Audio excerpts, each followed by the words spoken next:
Save किया था ना? मैं सिर्फ इसलिए गया था क्योंकि उसने मुझे कॉल किया, that's it. But listen तो. Save it for someone else. जिंदगी में सेव करना जरूरी है, मगर जब बात पैसों की हो, सिर्फ सेविंग से काम नहीं चलेगा। इक्विटी म्यूचुअल फंड्स में इन्वेस्ट कीजिए और अपने सेविंग्स को आगे बढ़ने का मौका दीजिए। Mutual fund investments are subject to market risks. Read all scheme-related documents carefully. Prime Minister Narendra Modi is Teflon coated or titanium coated or whatever you may prefer. Therefore, whatever the BJP does is largely insulated from an adverse electoral fallout. There may be a gulf between what they profess and what they practice, but voters don't seem to mind. Look at the BJP's list of candidates for the Himachal Pradesh Assembly election due next month. What is creating a buzz there is the candidature of a chaiwala and former newspaper vendor Sanjay Sood for the Shimla urban seat. So Minister Suresh Bhardwaj, who won this seat for 3 consecutive terms, had to vacate it to make way for Sood. Bhardwaj has been shifted to another constituency and he is not very happy about it. But Sanjay Sood is no ordinary tea seller. He is the treasurer of the Himachal BJP. The party denied tickets to 1/4 of its MLAs and old strategy to manipulate voters who might be planning to punish them for non-performance. The BJP actually has been denying tickets to 25 to 30% of sitting MLAs in one election after another, and it has proved to be a successful strategy. So in Himachal Pradesh, among those fielded by the BJP are the son of former telecom minister Sukharam, who had been convicted for corruption, son of outgoing state Jal Shakti minister Mahendra Singh, whose daughter incidentally is unhappy about her father handing over his political legacy to his son, as she has been reported as saying, Delhi se ticket mil sakta hai, vote nahi. Then there is the son of former minister Narendra Bagtra, wife of party MLA Pawan Nayyar, and many turncoats among others. There is nothing new about it. The BJP has been fielding dynasts and tainted politicians and promoting them in the party and the government, and yet it has been damning opposition parties for being dynastic and corrupt. That's the power of Prime Minister Narendra Modi. Nothing sticks to the BJP. He steamrolled its core ideological agendas, construction of the Ayodhya Ram temple and abrogation of Article 370. They became national agendas with political adversaries cowing into submission. They could only watch it in awe, envy, and helplessness as Modi lit a lamp at the grand Deepotsav celebration in Ayodhya on Sunday. It was the same when he did a darshan and puja at Kedarnath and Badrinath last week with a Himachal cap on. His political adversaries have no counter to Hindutva or cultural nationalism, as it seems. But it's not Modi's charisma or BJP tickets in Himachal that's the subject of this episode of Politically Correct. I'm referring to them as a background to explain how the BJP, with PM Modi riding his popularity wave, has now set out to implement its next ideological agenda. Something that the RSS, the BJP and its precursor, the Jansangh, believed as being intrinsic to making India stronger.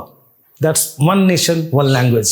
As Amit Shah had said, it's necessary to have a common language that becomes the mark of India's identity globally. Today, if there is one language that has the ability to string the nation together in unity, it's the Hindi language. That was Amit Shah in 2019, after he became the Home Minister.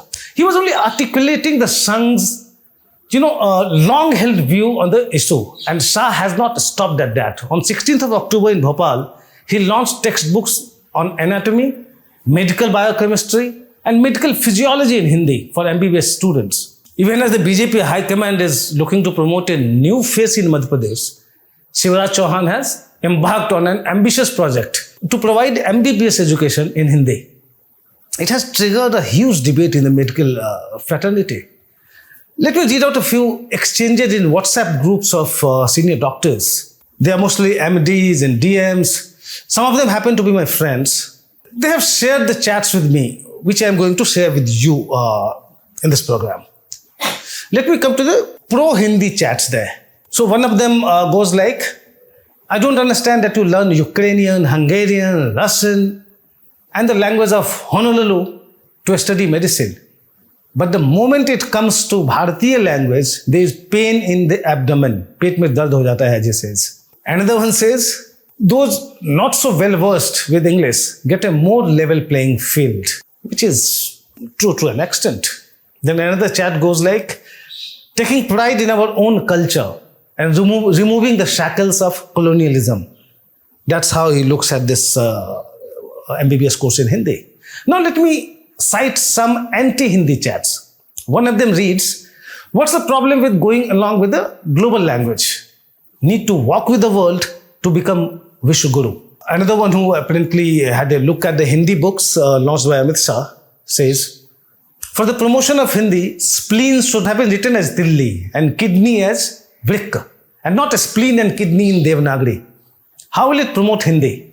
It requires more discussion. Otherwise, there will be substandard education and substandard doctors. Another chat goes like, just think, if Tamil Nadu, Karnataka, Andhra and Odisha start MBBS in their languages, it will start a linguistic cold war that will hurt patients, students and entire medical sciences. There are many others. Another again, medical research is available only in English even now because the real research is happening abroad. We are researching their research, says another doctor. Now another chat. Indian doctors are a big hit in foreign countries because we match them in knowledge of science and English, but work harder than them. Nobody is thinking about the loss to the country while trying to take credit for Hindi. I'll just quote one last. Research from India, which as such takes a back seat, will find it tough to get recognized outside in times when researchers try to change even English terminologies in such a way that there is the same term being used for the same problem everywhere. How will a new language get into the world map? And that's another chat. I'm sorry for boring you with WhatsApp chats. Just that I'm not competent enough to talk about medical science, whether in Hindi or English. And so it's convenient for me to quote doctors to drive home my point without being accountable for what they say. Well, reporters like me sometimes use such convenient tools when we decide to talk about things we are completely ignorant of. There are more questions being asked outside WhatsApp groups. How will Hindi medium MBBS doctors update themselves with new research works coming out every day globally? It's an ever-evolving science, and every doctor, even in Bhopal, needs to be up to date with global medical research. And what will a Hindi medium MBBS student do if they get an opportunity for further studies, say in non-Hindi institutions in India or abroad? I mean, the joke in the medical fraternity is that it's the surest way of preventing brain drain by making doctors who study in Hindi. Many engineers and other professionals may also have similar questions. Amit Shah headed Committee of Parliament on Official Language recently recommended Hindi as the compulsory medium of instruction in institutions ranging from Kendriya Vidyalayas to IITs and all technical and non-technical institutions. BJP's rivals in southern India have pounced on it predictably. Tamil Nadu Chief Minister M.K. Stalin has gotten an assembly resolution passed against Hindi, what he calls imposition, while his Kerala counterpart, Pinarayi Vijayan, has shot off a letter to the Prime Minister protesting against this. For a party that has grand ambitions for its expansion in southern India, BJP's push for Hindi has obvious risks. But Amit Shah will obviously have a better idea than any of us. He's known as Chanakya after all. Politics apart, both sides of the Hindi debate have their arguments. As one of the doctors put it, if the Chinese, Japanese, Germans and Russians, if they can study medical and technical education in their own languages, why can't the Indians? By all means, I mean. But as other doctors have pointed out, are we ready for it now? Are we putting the cart before the horse? To start with, Does Amit Shah have an answer to the points raised by anti-Hindi doctors, as I just mentioned? The question is not whether it's necessary to have one language to string India together. The issue is whether the country is ready for it now, today. Political adversaries aside, the BJP itself seems to be a divided house on this. While former Tripura CM Biplav Dev supported Amit Shah's one nation, one language formula, his successor and incumbent Chief Minister Manik Saha has a different view. The Tripura CM, who is a dental surgeon turned politician, said last week, our Honorable Prime Minister always says that in future, without knowledge, one can't go ahead. So you should have proper education. And without English, it's very difficult to compete with other students of the country, as also abroad. English is very essential for us. That was Tripura CM, who was speaking while inaugurating the first English medium degree college in Tripura.